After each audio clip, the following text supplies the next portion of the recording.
Good morning, good afternoon. Thank you for tuning in to this month's edition of the Reference Desk. Today we have the special guest of Guy Sims with us.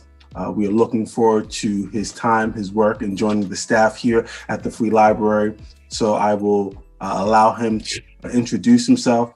Guy, if you would be able to introduce yourself, tell us your name, your role, and your time with the Free Library.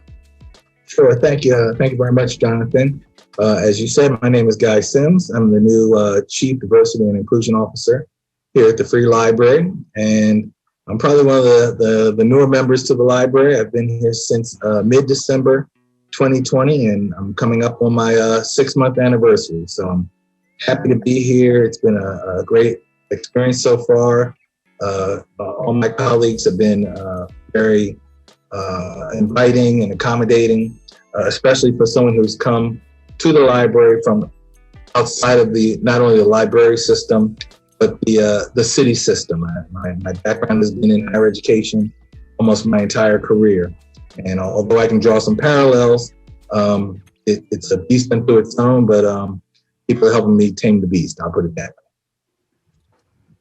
It is a family of leadership that does help the library progress. It's a huge system, so we appreciate your work and your role here. If I know that you have roots in Philadelphia, can you tell us a favorite library moment for yourself? Sure. Yeah, and you're right. I'm born and bred in Philadelphia. My whole family grew up in the Mount Airy section. And so the library that was closest to me was the Lubbock Memorial Library up at Germantown and Cedric Street. And I've shared with my colleagues, I said it's set in a nice little triad of why we like to go up there. It had the playground across the street, Cedric Playground, which is now Mount Airy Playground. It had the Acme across the street, which was a great place to get some snacks. And then, of course, the library, a great place to go, not only just for homework, but, after you're done with the playground, you can go and just cool out at the library. Considering your new role here, can you talk about your role and what the kind of the goals are for your leadership? Sure. Well, when I think about my role and this being a very new position, which I think is extremely positive. Well, it's positive, I'll say, for me, because it really does allow me to do a lot of formation, a lot of molding what I think the role should be, and mold it to what I think how it best serves people here at the library, both our patrons. But for me in this year, my focus primarily is with our staff. So for me, serving I believe I'm looking at myself as serving a key leadership role in advancing diversity efforts here at the library. And when I say key leadership, I'm part of the executive team, the executive body here at the library. But in the end, it's something that we all have to move together to address and move things to resolution. Thank you.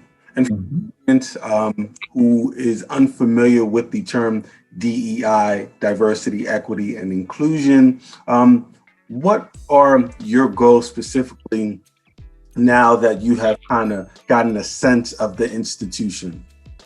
Sure. Just like you said, there's some people that these terms are new to them. For whatever reason, they just really never had to identify them either where they worked or where they go to school or not.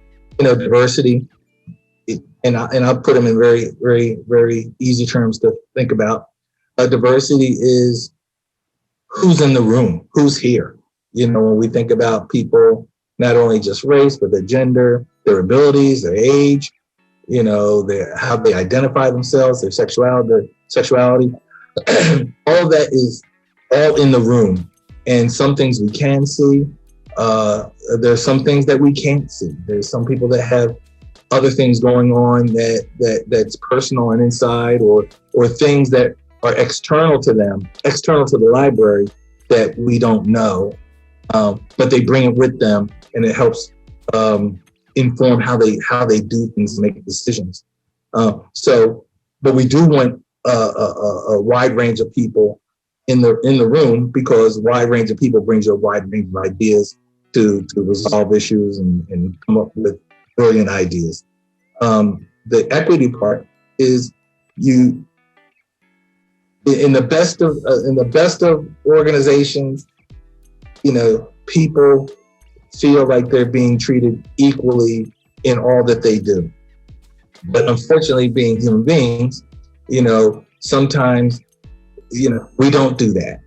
Sometimes our rules block people from doing certain things. Sometimes people block people from doing other things, or people give other people advantages. So that's why we have rules and policies. And you want to make sure that your policies impact people as equitably as possible. And when they're not, we have to always take the steps and look at it. Even as society changes, as we're looking at our policies now at the library, and we have policies back from the 70s, the 60s, and our culture has changed, and the policies just don't apply anymore. But if they're still on the books, they're still our policies. So we have to take the necessary steps to address those. We have procedures, and if we're not following our procedures, it could stymie somebody, it could stunt somebody, it could harm somebody. If somebody has concern and they don't know where to take it, or they take it somewhere and it doesn't get resolved because people aren't following the procedures, that's not equitable. So those are the kinds of things that we look at when we talk about equity.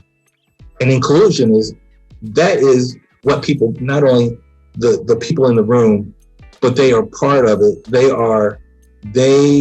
What they bring has value. They have agency. When people always talk about being at the table, being at the table is one thing, but being able to decide what the menu is going to be, that's another thing. With your vision and being able to include these diverse ideas, building a team, it's not just you. You can't do this alone. How can staff participate and support the progress of the institution and the work that you'll be leading? Well, first thing, I think people have to bring their authentic self. The library and engaging with one another gives us the opportunity to learn about people and find out, it's not so dissimilar. We have a lot more similarities. It's just, some shades of, okay, a little bit different. But, if I take a step, I can learn it, I can appreciate it, or maybe I can learn that now I know why I don't like this particular food, why I don't like this particular activity. But to be curious enough to step out. And all of that is part of diversity and inclusion. It's being willing to broaden your scope wide enough and to allow experiences in. And so it's not only what we're doing for our patrons. We shouldn't only be the deliverer, we should also be the recipient of those same tenets. So I thought about that, and I said, I just want to make sure that my role feeds right into the very essence of what the library is all about.